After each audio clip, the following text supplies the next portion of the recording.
Saudara-saudara yang dikasihi Tuhan, mari kita memohon pimpinan Tuhan di dalam doa sebelum kita bersama-sama mendengarkan firman Tuhan. Tuhan yang penuh kasih, sungguh benar seperti pujian kami. Kami merindukan lawatan-Mu di tengah-tengah kami. Agar setiap kami hari ini, baik yang hadir di rumah Tuhan maupun yang di rumah masing-masing, boleh disegarkan oleh firman Tuhan, boleh dikuatkan, diteguhkan sekali lagi imannya, bahkan diluruskan jalannya. Tuhan tolong kami dalam segala keterbatasan kami ketika kami mendengar firman-Mu.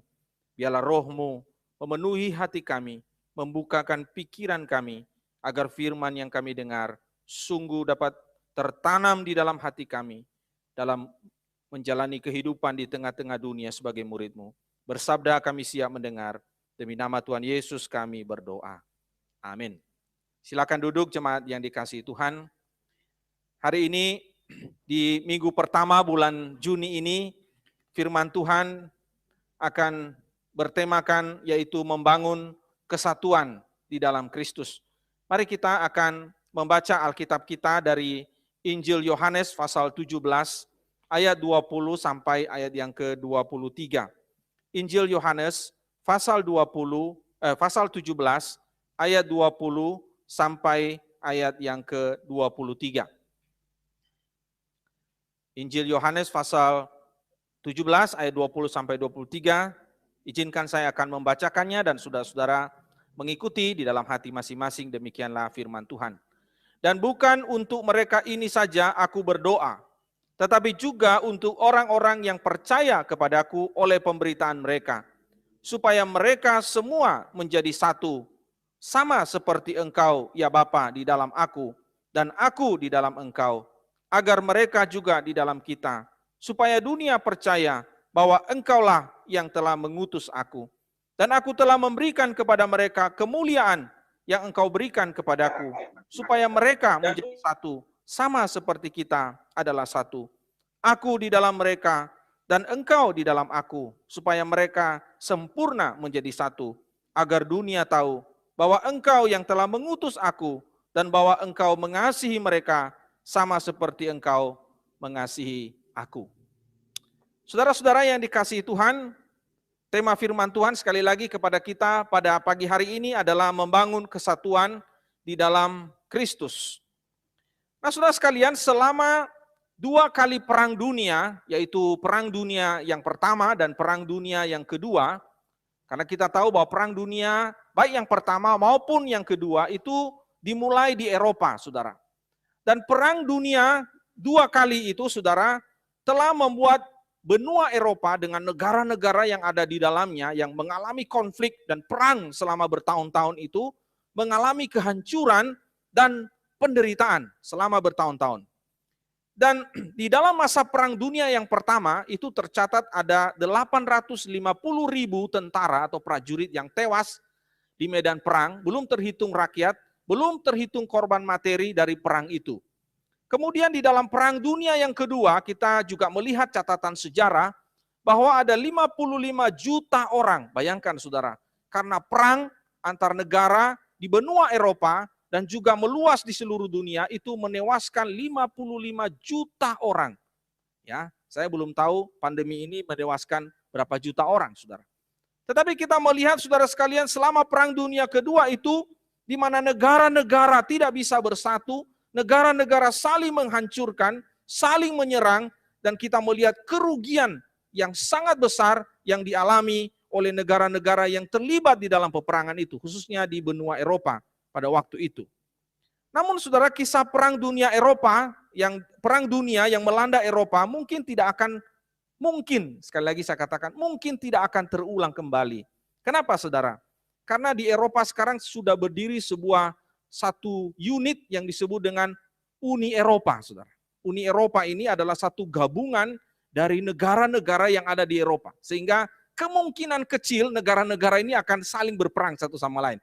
Karena mereka sudah disatukan oleh satu mata uang, disatukan oleh satu sistem politik perdagangan yang saling terkait sama satu sama lain. Sehingga mereka itu bersatu. Sehingga tidak mungkin menurut saya ya, Tidak mungkin dan sulit sekali untuk mereka di antara benua Eropa itu saling berperang satu sama lain. Nah, saudara, Uni Eropa ini dibentuk sejak tahun 1950 oleh dua negara, Perancis dan kemudian Jerman. Lalu kemudian dalam proses waktu yang cukup panjang, akhirnya berdirilah apa yang disebut dengan Uni Eropa atau kesatuan atau persatuan negara-negara Eropa. Nah, saudara, membangun kesatuan memang tidak mudah. Kalau banyak negara saja bisa bersatu, saya tidak tahu gereja bisa bersatu enggak. Kalau banyak negara sulit sekali untuk bisa disatukan, apakah gereja yang terdiri dari begitu banyak orang yang modelnya berbeda, bentuknya berbeda, latar belakangnya berbeda, pendidikannya yang berbeda, tingkat ekonominya yang berbeda, apakah bisa bersatu? Saudara, saya katakan saudara, banyak gereja yang sulit sekali dan tidak mudah untuk bisa mewujudkan kesatuan di dalam gereja mereka. Hari ini kita melihat dan kita mau belajar tentang kebenaran yang sangat penting tentang kesatuan atau persatuan di dalam sebuah gereja Tuhan. Nah, saudara sekalian, kesatuan yang dimasukkan di dalam firman Tuhan hari ini tidak bermaksud kesatuan di dalam organisatoris. Tuhan tidak pernah bermaksud bahwa semua gereja-gereja akan menjadi satu organisasi, bukan begitu, saudara. Tetapi kesatuan yang dimaksudkan di sini kita akan mengerti, kita akan pahami dan kita akan pelajari pada pagi hari ini. Nah, saudara sekalian, untuk bisa membangun sebuah kesatuan dan persatuan di dalam sebuah gereja, ada beberapa hal yang harus kita pahami dan kita mau renungkan bersama pagi hari ini. Yang pertama, saudara, Kristus itu mendoakan supaya gereja itu bersatu. Nah, di dalam pasal 17 ini kita melihat doa Tuhan Yesus. Di dalam perikop kita, pasal 17 itu dimulai dengan doa Yesus. Saudara, ini adalah sebuah doa yang panjang sekali.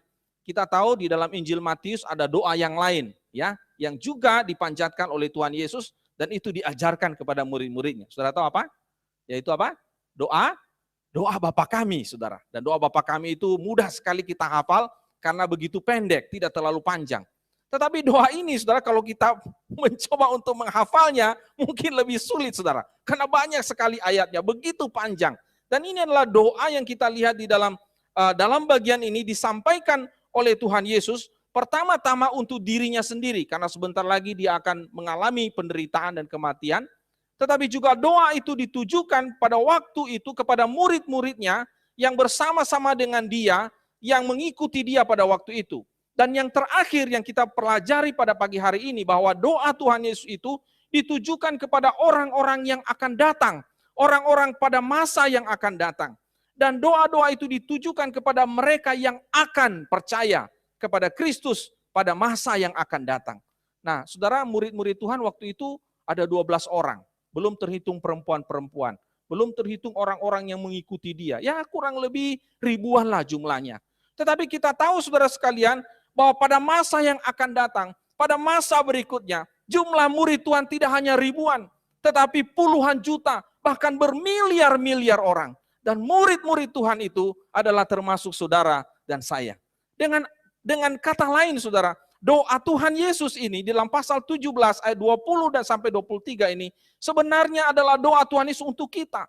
Doa Tuhan Yesus itu ditujukan bagi kita, spesial untuk kita. Dia mendoakan kita. Nah, mari kita lihat di dalam ayat 20, saudara, dikatakan, dan bukan untuk mereka saja. Mereka itu adalah orang-orang yang hidup pada masa Tuhan Yesus. Bukan untuk mereka saja aku berdoa, tetapi juga untuk orang-orang yang percaya kepadaku. Yaitu akan percaya, yaitu termasuk kita. Yang jumlah orang-orang itu adalah miliaran orang yang percaya kepada Tuhan. Jadi doa itu ditujukan kepada kita, kita didoakan oleh Tuhan Yesus di hadapan Bapa. Dan doa Tuhan Yesus itu adalah agar murid-muridnya, agar umatnya, agar gereja itu menjadi gereja yang bersatu. Nah, kata bersatu itu diulang-ulangi dalam ayat 21, 22, dan 23. Diulang terus agar mereka menjadi satu. Bahkan dikatakan di dalam ayat 23, sempurna dalam kesatuan mereka. Jadi saudara sekalian, Allah di dalam Kristus Yesus itu punya satu kerinduan, punya satu keinginan yang sangat besar, dan dia mendoakan kita supaya kita ini, murid-muridnya, orang yang percaya, gereja Tuhan ini menjadi gereja yang bersatu. Nah, kenapa Tuhan Yesus sampai harus mendoakan, saudara? Sebab memang kesatuan itu adalah sesuatu yang sulit dan tidak mudah untuk diwujudkan di dalam komunitas gereja Tuhan, di antara murid-murid Tuhan. Sisi kemanusiaan dan kedagingan kita kadang-kadang menghambat kita untuk mewujudkan kesatuan itu. Sisi kedagingan kita seringkali membuat kita justru menjadi orang yang memecah, menjadi orang yang mengacaukan satu persatuan, atau membuat satu kesatuan itu terbelah menjadi dua, atau terbelah menjadi tiga, atau seterusnya. Karena sisi kemanusiaan kita itu begitu kuat, sehingga sulit sekali untuk bisa mewujudkan satu kesatuan, persatuan di dalam tubuh Kristus, di dalam gereja Tuhan. Bahkan juga termasuk di dalam pelayanan. Di sisi yang lain kita tahu juga bahwa setan itu terus bekerja. Jangan pikir saudara setan tidak ada di dalam gereja. Mungkin setan lebih banyak di gereja saudara. Setan bekerja luar biasa untuk menghasut murid-murid Tuhan. Dengan perbedaan-perbedaan pendapat, dengan perbedaan-perbedaan keinginan, dia menghasut mereka supaya mereka tidak bisa bersatu. Sulit untuk bisa bersatu. Dan itu pekerjaan setan, pekerjaan iblis. Saya selalu bilang setan itu nggak jauh-jauh di ujung sana, saudara. Setan itu ada di kantong kita. Ada dekat dengan kita. Dan seringkali dia menghasut kita, dia mempengaruhi kita. Ketika kita mungkin tersinggung dengan orang lain, ketika kita mungkin dikritik oleh orang lain, ketika kita mungkin disakiti oleh orang lain, dia menghasut kita, udah nggak usah lagi, dan sebagainya, dan sebagainya. Sehingga kita tidak mau lagi bersatu. Dan itulah pekerjaan setan. Itulah sebabnya Tuhan Yesus itu mendoakan kita, supaya kita itu menjadi satu. Seorang penulis bernama Dave Brennan, saudara, menceritakan pengalamannya, dan dia menuliskan di sebuah tulisan, izinkan saya akan membacakannya bagi kita. Dia menulis begini, setiap kali mendengar tentang perselisihan di gereja, saya merasa ngeri, dia bilang begitu. Saat saya dan istri pergi makan bersama dengan seorang teman pendeta, dia menceritakan kepada kami beberapa hal yang menjadi sumber pertengkaran orang-orang di dalam gerejanya. Orang-orang Kristiani itu bertentangan satu sama lain hanya karena masalah-masalah yang berkaitan dengan warna karpet gereja, ada yang mau biru, ada yang mau merah, bertengkar mereka. Lalu karena apa lagi? Pengaturan AC, ada yang pengennya 10 PK, gak ada ya 10 PK, ada yang 2 PK, yang mau 3 PK. Itu mereka bertengkar gara-gara itu. Mereka bertengkar gara-gara apa? Paduan suaranya harus pakai jubah atau enggak pakai jubah. Mereka bertengkar gara-gara apa? Gara-gara mic. Mic-nya perlu 2 atau perlu 1. Mereka bertengkar gara-gara apa? Gara-gara nada. Nadanya C atau F. Mereka bertengkar gara-gara itu. Dan itu adalah masalah-masalah yang sepele. Dan dikatakan banyak pendeta terpaksa harus meninggalkan gereja mereka karena perselisihan-perselisihan itu. Dan ini mengerikan saudara. Orang-orang Kristiani itu saling memutuskan hubungan persahabatan mereka. Mereka saling bermusuhan satu sama lain. Gereja terpecah karena jemaat meributkan hal-hal yang sepele. Hal-hal yang sepele, hal-hal yang ringan, bukan yang prinsip. Dan itu seringkali membuat gereja sulit untuk bisa bersatu, sulit untuk bisa maju. Saudara, banyak hal-hal yang sepele juga yang kadang-kadang menjadi sumber masalah yang membuat kita sulit untuk bersatu, bukan? Kalau GKJ Tangerang enggak begitu, ya, selalu bersatu, ya, karena siapa dulu ketuanya, gitu kan? Saudara, mungkin di gereja lain begitu sulit untuk bersatu. Hanya gara-gara masalah karpet, masalah tirai, masalah ini, masalah itu, saudara. Dan itu sulit sekali terwujud di dalam gereja Tuhan. Nah, kesatuan itu tentu adalah satu hal yang diinginkan oleh Tuhan di dalam gerejanya. Dan itu sebabnya dia kemudian secara khusus mendoakan supaya gerejanya itu bersatu. Kesatuan di dalam gereja Tuhan itu adalah kesatuan yang tidak seperti di dalam Kejadian pasal 11. Kita tahu dalam Kejadian pasal 11 manusia itu bersatu. Lalu mereka kemudian apa? Membangun menara Babel. Mereka membangun menara Babel karena mereka bersatu. Tapi tujuannya, motifnya apa? Mereka membangun menara Babel itu untuk mencari nama, mencari popularitas. Tuhan tidak menginginkan kita seperti itu. Tuhan menginginkan gerejanya, anak-anaknya itu bersatu. Supaya apa? Supaya nama Tuhan dimuliakan. Di dalam bagian firman Tuhan tadi dikatakan, supaya aku dikenal. Itu luar biasa. Ketika gereja Tuhan itu bersatu, tidak ada perpecahan, tidak saling gontok-gontokan, tidak saling bermusuhan. Nama Tuhan dimuliakan. Kristus itu makin dikenal, makin dimuliakan. Nah, oleh sebab itu saudara sekalian, Apakah kesatuan itu sudah tercipta di tengah-tengah kita? Ini adalah pertanyaan yang terus-menerus kita gumulkan di dalam komunitas-komunitas kita, baik komunitas pelayanan, baik komunitas dalam gereja. Terlebih di masa pandemi ini, saudara. Kita tahu COVID-19 ini telah memberi sekat, memberi batas bagi kita. Sehingga kita sulit untuk bisa membangun relasi-relasi yang dulu begitu akrab, yang dulu begitu terbangun, yang begitu terhubung satu sama lain. Karena kesatuan itu bicara mengenai relasi. Kesatuan itu tidak bicara mengenai gedung, tidak bicara mengenai alat-alat, bukan. Kesatuan itu bicara mengenai you and me, kamu dan saya. Hubungan antara relasi 2 orang dengan 3 orang, dengan 4 orang, itu relasi. Itulah kesatuan. Tidak bicara mengenai program, tidak bicara mengenai ini dan itu. Kesatuan itu bicara mengenai bagaimana hubungan saya dengan si A, bagaimana hubungan saya dengan si B, bagaimana hubungan kami. Itulah yang disebut dengan kesatuan. Nah, saudara-saudara yang saya kasih dalam Tuhan, saya tidak tahu pandemi ini sungguh-sungguh telah menjauhkan kita satu sama lain. Saya tidak tahu apakah di antara jemaat dengan jemaat yang lain di masa 1 tahun ini kita nggak pernah ketemu, pernah telepon enggak? Kalau dulu ya sering ketemu, ngobrol, ya kan? Sebelum pandemi, ya karena tidak ada batas. Tapi sekarang kita semua pakai masker. Kita semua harus jaga jarak. Dan itu mau tidak mau memang harus kita patuhi, saudara. Karena itu akan menolong kita untuk terhindar dari pandemi ini. Tetapi jangan sampai hal itu memutuskan relasi kita, memutuskan hubungan kita. Sebab kesatuan itu sekali lagi berbicara mengenai relasi, berbicara mengenai hubungan. Nah, nanti setelah kebaktian ini, coba Anda ingat, siapa ya yang 1 tahun ini saya nggak pernah sapa. Dulu tiap minggu saya ajak ngobrol, ketawa-ketawa selesai gereja, hahaha, hihihi, gitu sambil minum kopi. Di mana itu? Di bawah itu di kafe itu. Sekarang saya mau telepon dia. Apa kabarmu kawan? Apa kabarmu teman?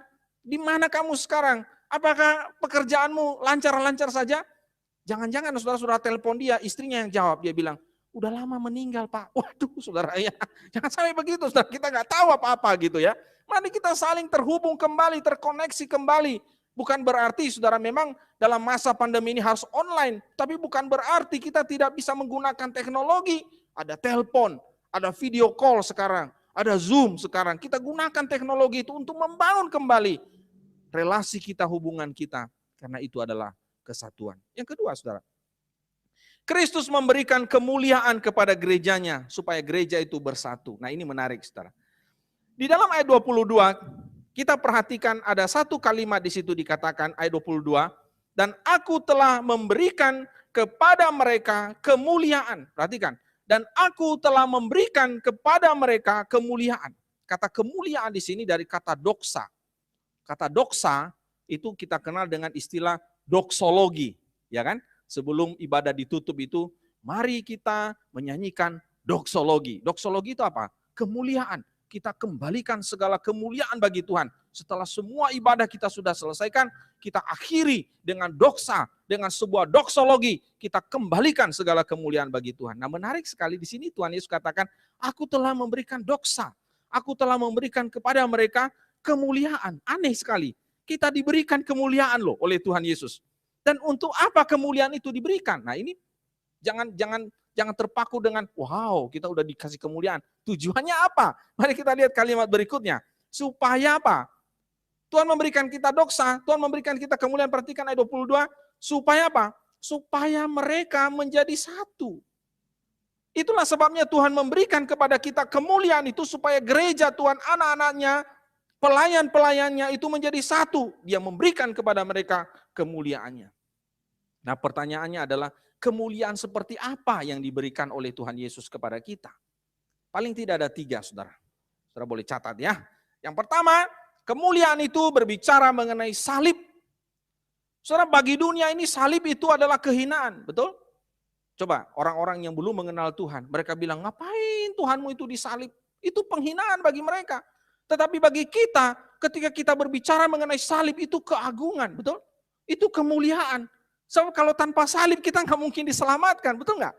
Dan itu adalah keagungan bagi kita, bagi mereka yang belum mengenal Tuhan, itu kehinaan. Ngapain Tuhan disalib gitu kan? Tapi bagi kita yang mengenal dan memahami bagian ini, kita tahu bahwa salib itu adalah kemuliaan. Dan saya mau katakan kepada saudara, bahwa ketika Tuhan Yesus itu disalibkan, kita pun turut tersalib bersama dengan dia. Amin. Firman Tuhan di dalam Korintus mengatakan, kita pun tersalibkan bersama dengan dia. Pada waktu dia memikul salibnya, kita pun ikut memikul salib kita. Amin. Amin. Nah, salib itu saudara adalah kemuliaan yang telah diberikan kepada kita. Perhatikan di situ. Yang kedua saudara sekalian, kemuliaan itu berkaitan dengan ketaatan. Kita tahu bahwa Kristus itu taat kepada kehendak Tuhan. Di dalam doa Getsemani Tuhan mengatakan apa? Jadilah kehendakmu, bukan kehendakku. Tuhan Yesus mau mentaati Tuhan Bapaknya, dia mentaati rencana, misinya harus diselesaikan. Dia mentaatinya, dia taat.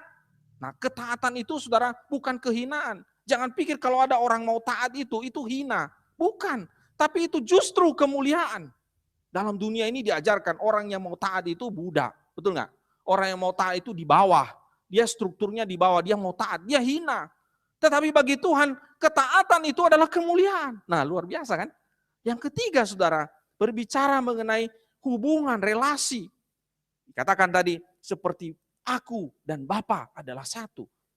Inilah kemuliaan. Kemuliaan yang dimiliki oleh Kristus itu adalah hubungannya dengan Bapa itu satu. Nah, sekarang perhatikan. 3 kemuliaan ini telah diberikan kepada kita. Pertama apa tadi? Salib. Yang kedua apa? Ketaatan. Yang ketiga apa? Hubungan. Nah, kalau kemuliaan itu sudah menjadi bagian hidup kita, maka inilah modal kita untuk bisa bersatu, saudara. Tuhan memberikan kita kemuliaannya itu supaya kita bisa mewujudkan kesatuan itu di dalam hidup kita. Saya kasih contoh ya, ini praktis. Kita bisa membangun relasi kita dengan sesama kita, komunitas kita, walaupun beda-beda. Beda kemauan, beda keinginan, beda pendapat. Kita bisa membangun relasi itu, walaupun itu sulit. Sebagai bagian dari ketaatan kita. Nah, itu dia. Nomor 2 tadi kan? 1 salib, 2 taat, 3 hubungan. Kita sulit sekali untuk bisa membangun relasi kita dengan orang yang berbeda dengan kita. Kalau kita nggak taat. Nah, contoh yang lain lagi. Kita bisa mengerjakan pelayanan kita mungkin lebih banyak dari orang lain. Tugas gua lebih banyak, ini, itu. Yang dia kok lebih ringan. Kita bisa mengerjakannya dengan menjadi lebih ringan walaupun banyak pekerjaan itu. Kenapa? Karena relasi kita dengan Tuhan itu baik. Wow, luar biasa ya, terhubung ya. Kalau hubungan kita dengan Tuhan itu baik, saudara. Pelayanan mau dikasih muse itu mau tambah 1, mau tambah 2. Mau kerjakan? Oke, muse. Mau gitu. Mau lakukan. Kenapa? Karena relasi kita dengan Tuhan baik. Coba kalau relasi kita dengan Tuhan dingin, saudara. Mungkin kalau dikasih tambah 1 pelayanan kita udah ngomel-ngomel. Aduh, tambah kerjaan lagi. Emang gua nggak ada pekerjaan apa? Gitu kan? Perhatikan di situ ada hubungannya. Kita dengan mudah bisa mengatasi kemarahan kita. Karena perbedaan pendapat dengan orang lain, kita tersinggung, kita marah, mungkin dikritik oleh orang lain. Kita bisa mengatasi itu semua karena relasi kita dengan Tuhan itu baik. Loh, itu loh tadi kemuliaan yang ketiga ya, relasi. Nah, saudara sekalian ini luar biasa. Kita bisa mampu menghadapi kritik karena kita taat kepada Tuhan. Tuhan mengajarkan kita untuk bersabar, kasih dan sebagainya. Kita bisa mampu menekan pendapat pribadi kita demi kepentingan bersama. Karena relasi kita dengan Kristus itu baik. Kita bisa mengerjakan pelayanan kita sekalipun kita tidak mendapatkan pujian. Sebaliknya cacian mungkin. Karena kita melihat kepada salib Kristus. Dan salib itu adalah bagian dari hidup kita. Dan salib itu kita mau pikul. Nah, itu yang pertama tadi ya. Kemuliaan yang pertama. Kita bisa menghadapi orang-orang yang sulit. Jangan pikir nggak ada orang sulit dalam komunitas. Dalam gereja, ada orang-orang sulit. Dan Tuhan tempatkan mereka itu spesial. Itu istimewa. Dan kita bisa menghadapi orang-orang yang sulit itu karena kita taat kepada kehendak Kristus. Wow, luar biasa. Kemuliaan itu sudah diberikan kepada kita. Supaya kita bisa mewujudkan kesatuan itu dalam hidup kita. Salib, ketaatan, dan hubungan. Saudara-saudara yang saya kasih dalam Tuhan, pertanyaan saya adalah, sudahkah kemuliaan itu menjadi bagian hidup kita? Sudahkah kita bisa mewujudkan itu di dalam komunitas kita, dimanapun kita berada?